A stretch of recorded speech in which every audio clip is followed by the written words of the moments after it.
Runway पर एक Boeing 747 take off करने के लिए बिल्कुल तैयार था। घनी धुंध के बीच पायलट ने थ्रस्ट लिवर ऊपर किए, हेडलाइट्स ऑन की और एयरक्राफ्ट अब टेक ऑफ स्पीड को क्रॉस कर चुका था। एक ऐसी स्पीड जहां से वापस होना नामुमकिन के करीब होता है। लेकिन ऐन इस मौके पर धुंध के बीच एक साया नमूदार होने लगा और ये साया था एक दूसरे बोइंग 747 का जो उसी रनवे पर उल्टी डायरेक्शन में अब सिर्फ चंद मीटर्स ही दूर था। इसके बाद जो हुआ उसको इमेजिन करना भी काफी मुश्किल है। सवाल ये है कि आखिर नौबत यहाँ तक पहुँच कैसे गई। एयर ट्रैफिक कंट्रोलर क्या कर रहा था और कौन सी एक छोटी सी गलती थी जिसने जन्म दिया एविएशन हिस्ट्री के सबसे खतरनाक हादसे को। ये दुख भरी रुदाद पेश आई स्पेन के कैनरी आइलैंड्स में, जिसे दुनिया आज टेनरिफ एयरपोर्ट डिजास्टर के नाम से याद करती है। ज़ेम टीवी की वीडियोस में एक बार फिर से खुशामदीद। नाजरीन, इस कहानी की शुरुआत हादसे के एक दिन पहले 26 मार्च 1977 को शुरू होती है, जब पैन एम फ्लाइट 1736 एक Boeing 747 jumbo jet Los Angeles airport से टेक ऑफ होता है। इसको न्यूयॉर्क में लैंड करके कुछ पैसेंजर्स उठाने थे और फिर इसकी फाइनल डेस्टिनेशन थी समंदर पार कैनरी आइलैंड्स का शहर लास पाल्मस। ये एक चार्टर्ड फ्लाइट थी और इसी वजह से पूरी तरह बुक्ड थी, जिसमें ज्यादातर बड़ी एज के पैसेंजर सवार थे जो लास पाल्मस में क्रूज शिप को एंजॉय करने का इरादा रखते थे। लास पाल्मस कैनरी आइलैंड्स का कैपिटल है, जो मोरक्को की कोस्ट से तकरीबन 100 किलोमीटर दूर स्पेन का सबसे सदर्न पार्ट है। ये जगह अपने ट्रॉपिकल मौसम की वजह से दुनिया भर में काफी फेमस है। लेकिन 1977 में कैनरी आइलैंड्स की खूबसूरत ढाल के पीछे एक पॉलिटिकल टेंशन छुपी थी। यहाँ एक ग्रुप जिसको MPAIAC कहा जाता था, स्पेन से कैनरी आइलैंड्स की आज़ादी के लिए आवाज उठा रहा था और अपनी इस कैंपेन के लिए अक्सर ये ग्रुप वायलेंस का सहारा भी लेता। और इसी तरह के ही एक वायलेंट इवेंट से इस खतरनाक हादसे की शुरुआत होती है।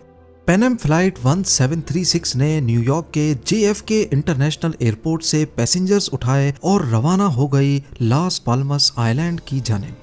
इसके केबिन क्रू में शामिल 56 इयर्स के captain Victor Grubbs, first officer 39 years के रॉबर्ट ब्रैग और 46 इयर्स के फ्लाइट इंजीनियर जॉर्ज वॉन समेत 13 फ्लाइट अटेंडेंट्स और 380 पैसेंजर्स शामिल थे। ये तो सारी डिटेल्स थी पैन एम फ्लाइट 1736 की, जो अब अटलांटिक ओशन के ऊपर क्रूज कर रही थी। अब आते हैं दूसरे जहाज की तरफ जो इसी हादसे का शिकार होना था। नेदरलैंड्स के शहर एम्स्टर्डम एयरपोर्ट पर KLM फ्लाइट 4805 तैयार हो रही थी। ये भी एक बोइंग 747 ही था और इसको भी कैनरी आइलैंड्स के शहर लास पाल्मस ही जाना था। इसके कॉकपिट में 50 साला कैप्टन जैकब, 42 इयर्स के फर्स्ट ऑफिसर क्लास और 48 इयर्स के फ्लाइट इंजीनियर विलियम शामिल थे। इसमें 11 फ्लाइट अटेंडेंट्स और 235 पैसेंजर्स सवार थे। KLM फ्लाइट 4805 ने बोर्डिंग के बाद एम्स्टर्डम इंटरनेशनल एयरपोर्ट से उड़ान भर ली। अब ये दोनों एयरक्राफ्ट्स कैनरी आइलैंड्स के लास पाल्मस एयरपोर्ट की तरफ रवां दवां थे। इसी दौरान लास पाल्मस एयरपोर्ट पर दो आदमी टर्मिनल बिल्डिंग की तरफ बढ़ते हैं और एक फ्लावर शॉप के बाहर एक बैग रखकर कहीं गायब हो जाते हैं। एक ऐसा बैग जिसमें काउंटडाउन टाइमर के साथ बॉम्ब लगा हुआ था। ठीक दोपहर के 1 बजे लास पाल्मस एयरपोर्ट की रिसेप्शन पे एक फोन कॉल आती है। अगली तरफ वाले शख्स ने अपना ताल्लुक MPAIAC ग्रुप से जाहिर किया, वही ग्रुप जिसका जिक्र वीडियो की शुरुआत में हुआ था, और कहा कि अगले 15 मिनटों के बाद लास पाल्मस एयरपोर्ट में बॉम्ब ब्लास्ट होने वाले हैं।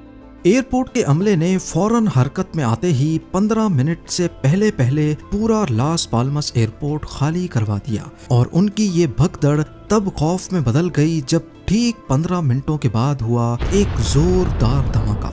इस ब्लास्ट की वजह से टर्मिनल बिल्डिंग की छत का एक बड़ा हिस्सा गिर गया, पर इसके बाद लास पाल्मस एयरपोर्ट की तमाम सरगर्मियां सस्पेंड कर दी गईं। तमाम फ्लाइट्स कैंसिल और जिन फ्लाइट्स को यहाँ लैंड करना था उनको डाइवर्ट कर दिया गया। कुछ देर बाद एम्स्टर्डम से आने वाली KLM फ्लाइट 4805 लास पाल्मस के करीब पहुंच चुकी थी। पर एयर ट्रैफिक कंट्रोलर ने उनको एयरपोर्ट पे होने वाले धमाके की इत्तला दी और फ्लाइट को टेनरिफ आइलैंड के एयरपोर्ट पे लैंड करने की हिदायत दी, जो यहाँ से 110 किलोमीटर दूर था। केएलएम के कैप्टन ने मजीद 25 मिनट की उड़ान के बाद दोपहर 1:38 पे टेनरिफ एयरपोर्ट के रनवे 30 पर लैंड कर लिया। ठीक उसी वक्त न्यूयॉर्क से आने वाली पैन एम फ्लाइट 1736 भी लास पाल्मस के करीब पहुंच चुकी थी और उसको भी टेनरिफ एयरपोर्ट पे डाइवर्ट कर दिया गया। इस वक्त तकरीबन तमाम फ्लाइट्स को ही टेनरिफ एयरपोर्ट पर डाइवर्ट किया जा रहा था, क्योंकि यही सबसे करीबी एयरपोर्ट था। अब देखते ही देखते टेनरिफ एयरपोर्ट पर रश बढ़ रहा था। आपको यहाँ बताते चलें कि टेनरिफ एयरपोर्ट पहाड़ी इलाके में वाक़े एक छोटा सा एयरपोर्ट है। अटलांटिक ओशन से बहुत करीब इसकी ऊंचाई 2000 फीट के आसपास है। ये इलाका ऊंचे पहाड़ों से घिरा हुआ है और इसी वजह से अटलांटिक ओशन की नम हवाएं पहाड़ से टकराकर जब ऊपर की तरफ जाती हैं तो फौरन ठंडी होकर बादलों में बदल जाती हैं, और ये सब यहाँ अचानक होना बहुत ही नॉर्मल है। जब पैन एम फ्लाइट और केएलएम फ्लाइट ने टेनरिफ एयरपोर्ट पे लैंड किया तो विजिबिलिटी बिल्कुल ठीक थी, लेकिन अब अचानक यहाँ की विजिबिलिटी बादलों की वजह से कम हो चुकी थी। जब बादल रनवे पर होते तो विजिबिलिटी 300 मीटर तक कम हो जाती और दूसरे ही लम्हे 2 किलोमीटर दूर तक सब कुछ क्लियर नजर आने लगता। अब यहाँ एयरपोर्ट पर इनको कितनी देर रहना था ये फिलहाल कंफर्म नहीं था। पैसेंजर्स को उतार दिया गया ताकि वो लंबी फ्लाइट के बाद थोड़ा फ्रेश हो सकें। इतनी देर केएलएम फ्लाइट 4805 जिसको वापस एम्स्टर्डम जाना था, उन्होंने अपना फ्यूल टैंक यहीं पर रीफिल करवाने का सोचा ताकि लास पाल्मस एयरपोर्ट वापस खुले तो वहां पर रिफ्यूलिंग में टाइम जाया ना हो। अभी उन्होंने रिफ्यूलिंग शुरू ही की थी कि लास पाल्मस के खुलने की खबर आ गई। दोनों फ्लाइट्स ने पैसेंजर्स दोबारा ऑन बोर्ड किए, लेकिन केएलएम की रिफ्यूलिंग की वजह से टैक्सी वे ब्लॉक्ड था। टेनरिफ एयरपोर्ट एक छोटा एयरपोर्ट है जहां सिर्फ एक रनवे, एक टैक्सी वे और एक एप्रन है जहां टर्मिनल बना हुआ है, जो आप इस एनिमेशन में देख सकते हैं। यहाँ पर इतना ज्यादा रश होना काफी एबनॉर्मल था, और वो भी बोइंग के जंबो जेट्स का रश। केएलएम फ्लाइट 4805 की रिफ्यूलिंग की वजह से पैन एम एयर टर्मिनल से निकलकर रनवे पर नहीं जा सकती थी। तभी उनको कहा गया कि जब तक केएलएम की रिफ्यूलिंग पूरी नहीं हो जाती उन्हें टर्मिनल के पास ही वेट करना होगा। 4:45 पे केएलएम की रिफ्यूलिंग खत्म हो गई और कैप्टन ने टैक्सी वे से हटने की तैयारी शुरू कर दी।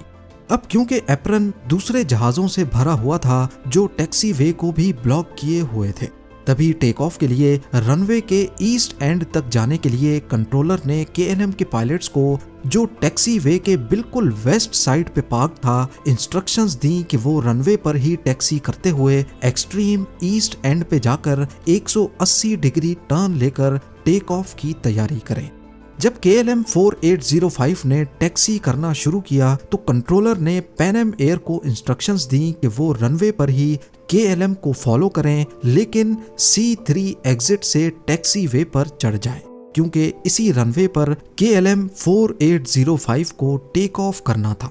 विजिबिलिटी काफी कम थी और हर गुजरते मिनट मजीद खराब होती जा रही थी। केएलएम 4805 ने टैक्सी करते हुए पूरे रनवे को क्रॉस किया और ईस्टर्न एंड पर आकर 180 डिग्री का टर्न लेकर टेक ऑफ पोजीशन में आ गई। पैन एम एयर के पायलट्स ने भी रनवे पर टैक्सी करना शुरू किया, लेकिन धुंध की वजह से वो C1 और C2 एग्जिट्स को तो देख पाए, लेकिन C3 एग्जिट उनसे मिस हो गई। क्योंकि C3 एग्जिट वापस एप्रन की तरफ जा रही थी, शायद इसी वजह से वो C3 को देख ही नहीं पाए। दूसरा, टेनरिफ एयरपोर्ट पर साइन मार्क्स की भी कमी थी। रनवे एग्जिट्स के लिए टार्मिक पर ही इशारे लगाए जाते हैं, लेकिन यहाँ पर ये साइन मार्क्स मिसिंग थे। जब पैन एम फ्लाइट 1736 C2 को क्रॉस कर रही थी, उसी वक्त केएलएम 4805 के कैप्टन ने कंट्रोल टावर से टेक ऑफ की परमिशन मांगी और यहीं से बैक टू बैक कंफ्यूजन्स का एक सिलसिला शुरू हो गया। कंट्रोल टावर से ये दोनों जहाज धुंध की वजह से नजर नहीं आ रहे थे और ना ही इस एयरपोर्ट पर रेडार सिस्टम इंस्टॉल था। इस मौके पर कंट्रोल टावर ने KLM को बताना शुरू किया कि टेक ऑफ के बाद उनको कौन सा रूट लेना है, लेकिन इस मैसेज में कहीं भी उनको टेक ऑफ की परमिशन नहीं दी गई। पर KLM ने समझा कि शायद उनको टेक ऑफ की परमिशन मिल चुकी है और KLM के कैप्टन ने जवाब दिया we are at take off. अब असल में उन्होंने we are at take off बोला या वी आर टेकिंग ऑफ बोला, ये अभी तक क्लियर नहीं है, लेकिन इसके जवाब में कंट्रोल टावर ने बोला ओके। पर चंद सेकंड्स के गैप के बाद कंट्रोल टावर ने क्लियर कर दिया stand by for take off, I will call you. ये एक बहुत अहम मैसेज था जिसमें क्लियर बताया गया था कि अभी टेक ऑफ नहीं करना। पर यह मैसेज KLM के कॉकपिट तक पहुंचा ही नहीं, क्योंकि एन इस वक्त रनवे पर ही C3 के करीब पैन एम फ्लाइट 1736 के पायलट जो ये सारी कन्वर्सेशन सुन रहे थे, उन्होंने भी एक मैसेज रिले किया कि we are still down the runway. यानी कंट्रोल टावर का KLM को स्टैंड बाय रहने का मैसेज और पैन एम का मैसेज दोनों एक ही वक्त में रिले हुए, जिसकी वजह से KLM के कॉकपिट में सिर्फ एक डिस्टॉर्शन जैसी आवाज सुनाई दी। पैन एम फ्लाइट 1736 जो अब अनजाने में C3 को क्रॉस कर चुकी थी, उनको कंट्रोल टावर ने बोला कि जब आप रनवे को एग्जिट करें तो मुझे बता दें, जिसका पैन एम के पायलट्स ने ओके का जवाब दिया। पर इस वक्त तक KLM फ्लाइट 4805 के कैप्टन ने थ्रस्ट लिवर्स ऊपर कर दिए थे, ये समझते हुए कि कंट्रोल टावर की परमिशन मिल चुकी है। अब यहाँ पर KLM के फ्लाइट इंजीनियर ने कंट्रोल टावर का पैन एम फ्लाइट को दिया गया मैसेज सुन लिया था और उन्होंने फौरन कैप्टन को बताया कि अभी तक वो रनवे पर ही हैं। लेकिन पता नहीं क्यों कैप्टन ने शायद शोर में कुछ और ही समझा और सिर्फ इतना बोला ओह यस, और टेक ऑफ जारी ही रखा। धुंध की वजह से उनको सिर्फ 300 मीटर का एरिया दिख रहा था। इसी दौरान अचानक पैन एम के पायलट्स को रनवे पर धुंध के बीच हेडलाइट्स जाहिर हुई। पहले तो उनको लगा कि शायद KLM फ्लाइट रुकी हुई है, लेकिन अगले ही लम्हे उन्हें अंदाजा हो गया कि ये तेजी से उनकी तरफ बढ़ रही है। उन्होंने फौरन जहाज को मोड़ने की कोशिश की, लेकिन अब बहुत देर हो चुकी थी। KLM का राइट इंजन पैन एम के फर्स्ट क्लास पोर्शन को उड़ाता हुआ ले गया। लैंडिंग गियर भी टूट गया और जहाज 150 मीटर दूर रनवे पर जा गिरा और उसमें खौफनाक आग भड़क उठी। क्योंकि इसका फ्यूल टैंक पूरा फुल था तो आग की शिद्दत का अंदाजा आसानी से लगाया जा सकता है। इसमें मौजूद तमाम 248 पैसेंजर्स मौके पर ही हलाक हो गए। वहां पैन एम फ्लाइट के पैसेंजर्स को तो ये सोचने का भी मौका नहीं मिला कि आखिर हुआ क्या है। फर्स्ट क्लास के पैसेंजर्स तो मौके पर ही खत्म हो गए, लेकिन नीचे इकोनॉमी क्लास के कई पैसेंजर्स को छत में हुए सुराख से निकलने का मौका मिल गया। कई ने 20 फुट की ऊंचाई से छलांग लगाकर अपनी जान बचाई। पैन एम फ्लाइट के 396 पैसेंजर्स में से सिर्फ 61 लोग ही जिंदा बच सके। शायद मजीद लोग जिंदा बच जाते, लेकिन धुंध की वजह से कंट्रोल टावर को इस एक्सीडेंट का कुछ देर बाद इल्म हुआ। वो भी तब जब एप्रन पर खड़े दूसरे जहाज ने रनवे पर भड़कते हुए शोले देखे और कंट्रोल टावर को बताया।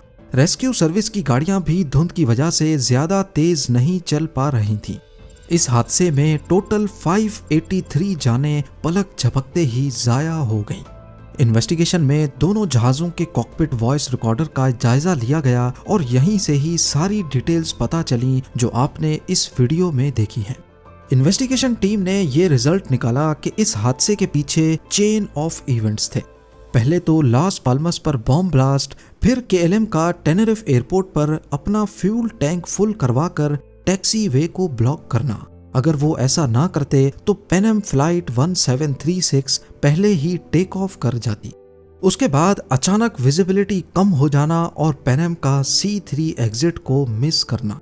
पर इन्वेस्टिगेशन टीम ने इस हादसे का जिम्मेदार KLM फ्लाइट 4805 के क्रू को ठहराया, क्योंकि आफ्टर ऑल उन्होंने बगैर परमिशन के टेक ऑफ जारी रखा, जबकि 5 सेकंड्स पहले फ्लाइट इंजीनियर ने कैप्टन को रोका भी था।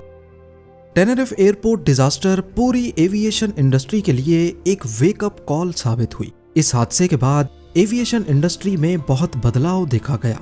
कॉल साइंस में तब्दीली की गई, उनके रूल्स चेंज किए गए, तमाम एयरपोर्ट्स पर रेडार को मैंडेटरी किया गया और रनवे पर होल्डिंग पॉइंट्स और इंडिकेटर्स का होना लाजमी करार दे दिया गया।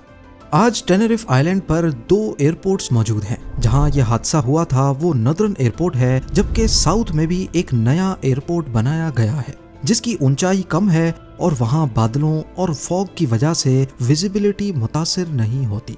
उम्मीद है जेम टीवी की ये वीडियो भी आप लोग भरपूर लाइक और शेयर करेंगे। आप लोगों के प्यार भरे कमेंट्स का बेहद शुक्रिया। मिलते हैं अगली शानदार वीडियो में।